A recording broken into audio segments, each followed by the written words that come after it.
Ecobici y HSBC, la red con más de 22 millones de viajes en 2024 y muy pronto más cerca de ti, presenta Expansión Daily. Lo que hay que saber.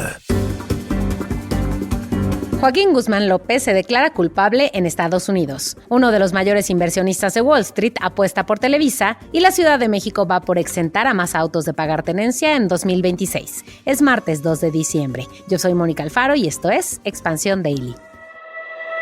Esto es Expansión Daily. Lo que hay que saber. Lo importante del día con los editores de Expansión. Expansión Daily. Lo que hay que saber. Bienvenidos.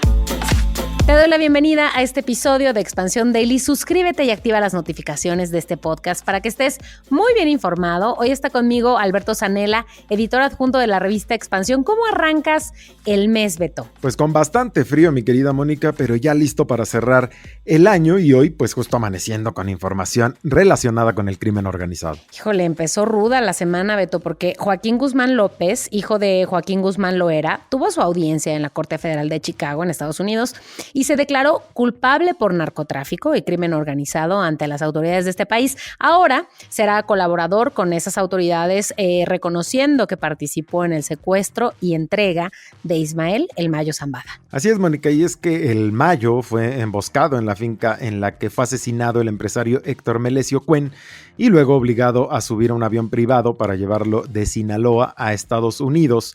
Como recordarán, en 2023 Guzmán López fue acusado, junto con 3 de sus hermanos, de cargos de narcotráfico y lavado de dinero en Estados Unidos, relacionados con su toma de liderazgo del cártel de Sinaloa, después de la extradición de su padre a Estados Unidos en 2017 y para sorpresa de nadie. Y pues poco después, en julio de 2024, luego de su detención, se declaró no culpable de todos los cargos en su contra, y para mayo de 2025 fiscales de Estados Unidos informaron que no pedirían la pena de muerte para Guzmán López si era condenado por cargos de narcotráfico en el país. Cuéntanos por qué, Mónica. Sí, es que de hecho fue acusado de conspirar en empresa criminal continuada, importar y distribuir fentanilo, blanquear dinero y usar armas de fuego, o sea, de todo un poco. A ver, recordemos que Ovidio Guzmán López, hermano de Joaquín, también llegó a un acuerdo con autoridades de Estados Unidos para declararse culpable. Esto significa que Joaquín Guzmán López es el segundo de los hijos del Chapo en declararse culpable ante las autoridades estadounidenses, y se sabe que muchas veces lo que hay detrás de estas confesiones es que la pena sea menos severa, es encontrar un acuerdo para proteger a sus personas cercanas o a las propiedades que tienen. Y bueno, mientras este caso se sigue moviendo y sigue moviendo el tablero del crimen organizado y la cooperación entre México y Estados Unidos, en el terreno económico y comercial también se están enviando mensajes muy importantes desde este país, pero ahora ligados al TEMEC, que es algo de lo que hemos estado hablando ya desde las últimas semanas, y a una industria específicamente que nos toca muy directamente, la automotriz. Y es que marcas japonesas están tratando de blindar su inversión en Norteamérica. Obviamente aquí nos referimos a la región cuando decimos Norteamérica, no Estados Unidos. Esto rumbo al 2026 por el TEMEC. Estas automotrices, las japonesas, no están buscando ni privilegios ni reacomodos en la revisión del TEMEC, sino más bien quieren proteger sus 87,000 millones de dólares que están invirtiendo en la región y preservar la integración económica entre estos 3 países, México, Estados Unidos y Canadá. Sí, Mónica, aquí la Asociación de Fabricantes de Automóviles de Japón, que agrupa a 14 fabricantes, incluidos ya los muy famosos, Toyota, Honda, Nissan, Mazda, etcétera, muchos con plantas en México, en Estados Unidos, pues envió un escrito a la oficina del representante comercial de Estados Unidos en el que afirmó que el acuerdo sostiene su expansión regional y que cualquier alteración daña la competitividad del bloque. Subraya además que la red trinacional fortalece el papel de Estados Unidos y que las operaciones mexicanas y canadienses reducen costos, amplían eficiencia, sostienen la viabilidad de nuevas inversiones en Estados Unidos, donde la inversión acumulada ronda los 66,000 millones de dólares. Recordemos que los 87,000 millones de dólares que quiere proteger la industria japonesa son en Norteamérica.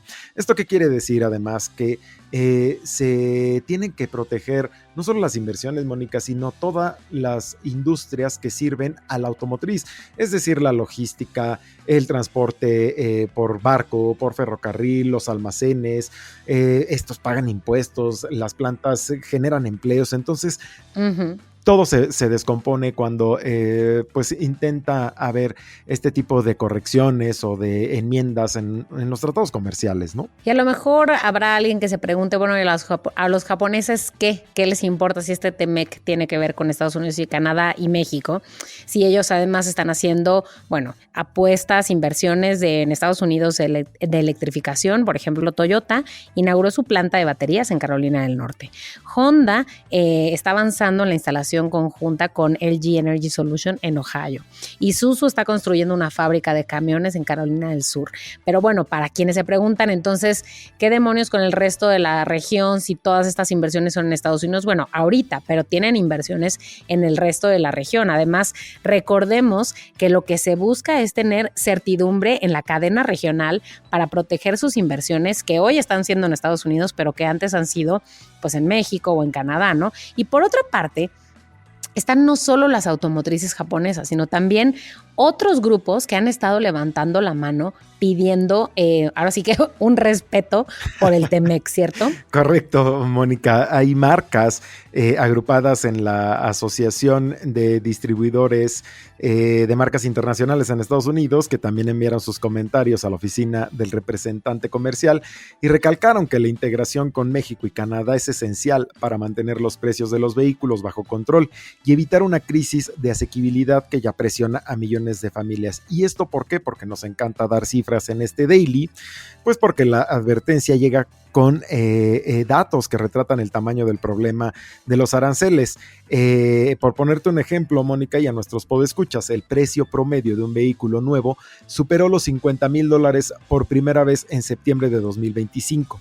El pago mensual ronda ya los $800 y además los aranceles costarán a los fabricantes un promedio de $4,600 por vehículo para 2027. ¿Esto en qué se traduce? Pues en que se pone también en riesgo cerca de 4 millones de ventas en los próximos 3 años. Tu aguinaldo, Beto. Tu aguinaldo nada más. Nada más. Bueno, pues como decíamos, esto pues tiene un impacto en toda la cadena, ¿no? Y por eso es que los involucrados se preocupan porque se encarecerían las cosas, en este caso los autos, y eso nos afectaría a todo. Y hablando de inversiones, Televisa acaba de sumar a un nuevo accionista que no es cualquier personaje en Wall Street. A ver, sabemos que Televisa ha tenido cambios estructurales, digamos, en los últimos 2 años, y el movimiento más reciente y que ha llamado la atención de los analistas bursátiles y de la industria de telecomunicaciones es la llegada de Mario Gabelli, el CEO de GAMCO Investors. Y a ver, ¿cuánto compró Gabelli? Adquirió el 5.5% de Grupo Televisa, una transacción valuada en más de 182 millones de dólares. Pero hablemos de quién es este personaje y por qué es que este movimiento es tan importante. Ya que hablamos de tu aguinaldo, Mónica. Claro, obviamente. Pero bueno, vamos. Él es uno de los inversionistas más influyentes y respetados, como bien decías, en Wall Street, que gestiona desde Nueva York un grupo de fondos con una larga tradición en el value investing. ¿Qué es esto? Pues es la búsqueda de empresas subvaluadas con potencial de revalorización. Y Televisa está tratando de alcanzar la rentabilidad, pues sus negocios de telecomunicaciones como Easy y Sky afrontan retos financieros por los cambios de hábitos entre los consumidores. Como les decía, en este daily nos encanta dar datos y pues ahora nos muestran que en el tercer trimestre de este año, Televisa registró una caída en sus beneficios de más de 1,900 millones de pesos, la disminución de cerca de 5% en sus ingresos y la desconexión de nada más 329,000 clientes de Sky, además de que Moody's Ratings bajó la valoración de la empresa, lo que significa que su solvencia ha disminuido y se encuentra en una categoría especulativa con un riesgo crediticio sustancial, Mónica. Justo, a ver, entonces lo que decías antes es que Gabelli llegó en términos del value investment, que es buscar revalorar empresas subvaluadas con potencial. Entonces, ¿por qué es que está viendo este potencial en Televisa? Roberto Solano, gerente de análisis económico, bancario y bursátil de Monex, nos explica que Gabelli lo que está viendo es la posibilidad de mejorar la operación gracias al Mundial, que podría significar para la compañía pues mayores ingresos en términos publicitarios y para sus negocios de streaming y conectividad. Ahí es donde está viendo la posibilidad y la razón de la inversión, además de que su entrada como accionista de la empresa puede influir influir en la estrategia completa, porque aporta una perspectiva distinta, como unos ojos frescos desde su experiencia en análisis y gestión en muchos sectores, en industrias, unas que pues sí están muy relacionadas como las telecomunicaciones, pero también en servicios financieros, en consumo, en manufactura, y otra pues muy cercana a Televisa, el entretenimiento. Y de estos reacomodos en una de las empresas que todos los mexicanos conocemos, que es Televisa, pasemos a ajustes a un impuesto que, aunque aplica para la Ciudad de México, nada más, tiene consecuencias en varias entidades del país. Estamos hablando del proyecto de código fiscal que propuso Clara Brugada, la jefa de gobierno, que incluye que los autos y las camionetas con valor a partir de 550,000 pesos quedarán exentos de pagar tenencia en 2026 en la Ciudad de México. Esta es una cantidad considerablemente mayor al límite que existe hoy en día. Sí, Mónica, es el doble de los 250,000 pesos de límite del valor que tenían los vehículos, por lo que los propietarios podían librar este impuesto y cuya cifra no se incrementaba además, Mónica, desde 2012, por lo que cada vez eran más los autos que entraban en este grupo. El gobierno capitalino prevé recaudar más de 4,580 millones de pesos en impuestos sobre tenencia o uso de vehículos el siguiente año, y pues esto representa, Mónica, cerca de 173 millones de pesos más de lo estimado para este 2025, un aumento de por ahí poco menos del 4%.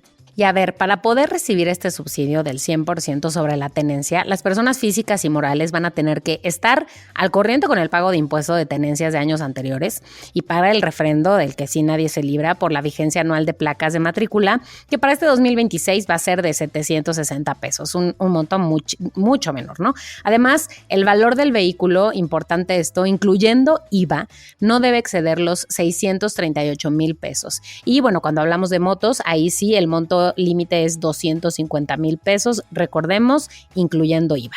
El periodo para exentar la tenencia irá del 1 de enero al 31 de marzo del 2026. Así que quienes compren un vehículo en estos primeros 3 meses del 2026 van a poder obtener este beneficio siempre y cuando cumplan con los requisitos que acabo de decir y cubran los derechos del control vehicular en un plazo de 15 días hábiles. Pero Beto, hablemos de ¿cuáles son entonces los vehículos que no van a pagar tenencia en 2026? Hablemos de modelos. Dame nombres. Así es, porque bueno, ya decíamos, ¿no? Este subsidio se mantuvo anclado en los 250,000 pesos, que ya era irreal, Mónica, porque con la escalada de precios que hubo en años pasados en los vehículos luego de la pandemia y de disrupciones logísticas y demás, pues prácticamente ya ningún vehículo nuevo quedó por debajo de ese monto, ya tenía que actualizarse. Sin duda. Obviamente, solo había por ahí un modelo que se mantuvo dentro de ese rango, pero ya rayando, porque estaba en los casi 50,000 pesos. Entonces, pues esto tuvo como consecuencia que los compradores fueran a emplacar en entidades con mayores exenciones como Estado de México y Morelos. Pero bueno, hablando de los modelos, como bien comentabas, si quieres comprar con tu aguinaldo, Mónica, un March, un Versa de Nissan, hasta un Creta Grande, Hyundai, un Corolla de Toyota, una CX-30 de Mazda, todos estos ya están por debajo de ese costo.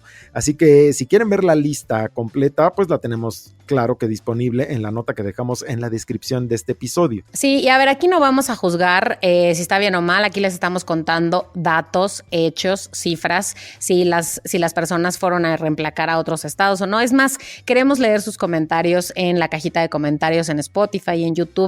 Díganos qué piensan de quienes tomaron esa medida. Y para equilibrar un poco después de tanto número, de tanta cifra, impuestos, inversiones, vamos con una historia que nos va a dejar un buen sabor de boca. Hablemos de un proyecto mexicano que está conectando artesanos con marcas y preservando técnicas tradicionales. Aunque a veces parezca, no todo está perdido.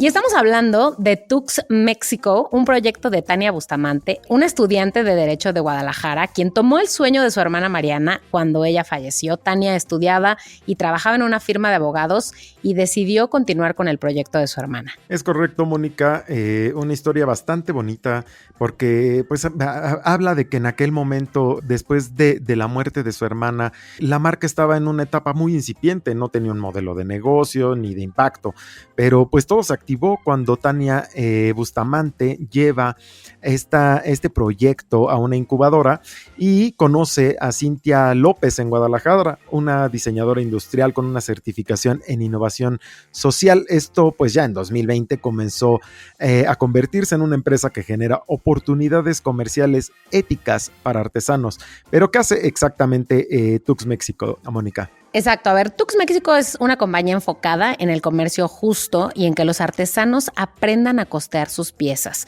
con remuneraciones por hora que se encuentran entre el 30 y el 40% arriba del salario mínimo.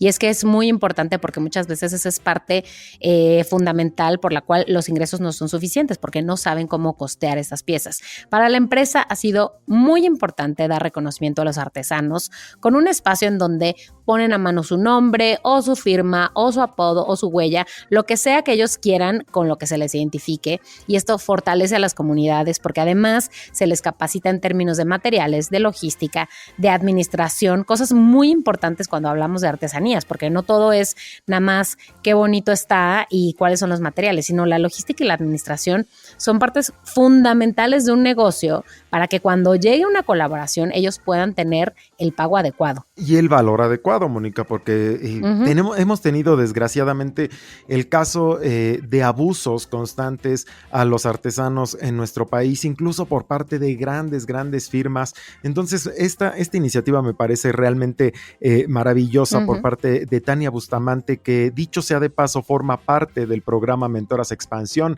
en la generación 2025. ¿Qué es Mentoras Expansión?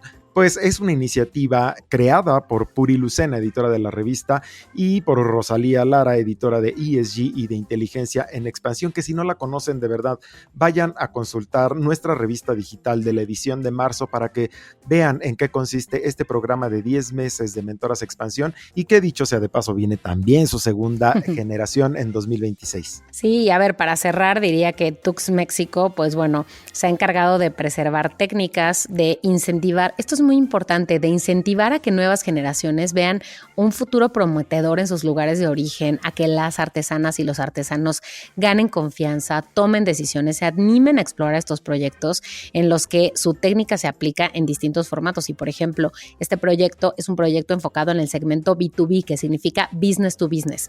Esto es que ellos ponen en contacto a proveedores, que en este caso son los artesanos, y a otras empresas, por ejemplo, de la industria hotelera, del retail, de la moda, de eventos, en fin, industrias muy distintas en donde los artesanos encuentran una oportunidad de venta. Así que ya saben que pueden ver las fotos también en el link de la nota que les dejamos en la descripción de este episodio. Beto, gracias por darte la vuelta hoy en el Daily. Como siempre, un gusto desmenuzar contigo la información del día. Un gusto también, Mónica, traerle la información a nuestros podescuchas, y recuerden que toda la información sobre estos y otros temas están disponibles en expansión.mx. Y leemos siempre los comentarios que nos dejan en las redes sociales de Expansión, @ExpansiónMX. Nos escuchamos mañana.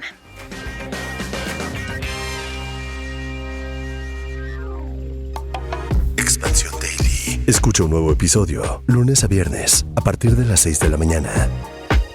Expansión Daily es un podcast de Expansión. Este episodio llega a ti gracias a rss.com, el podcasting hecho simple.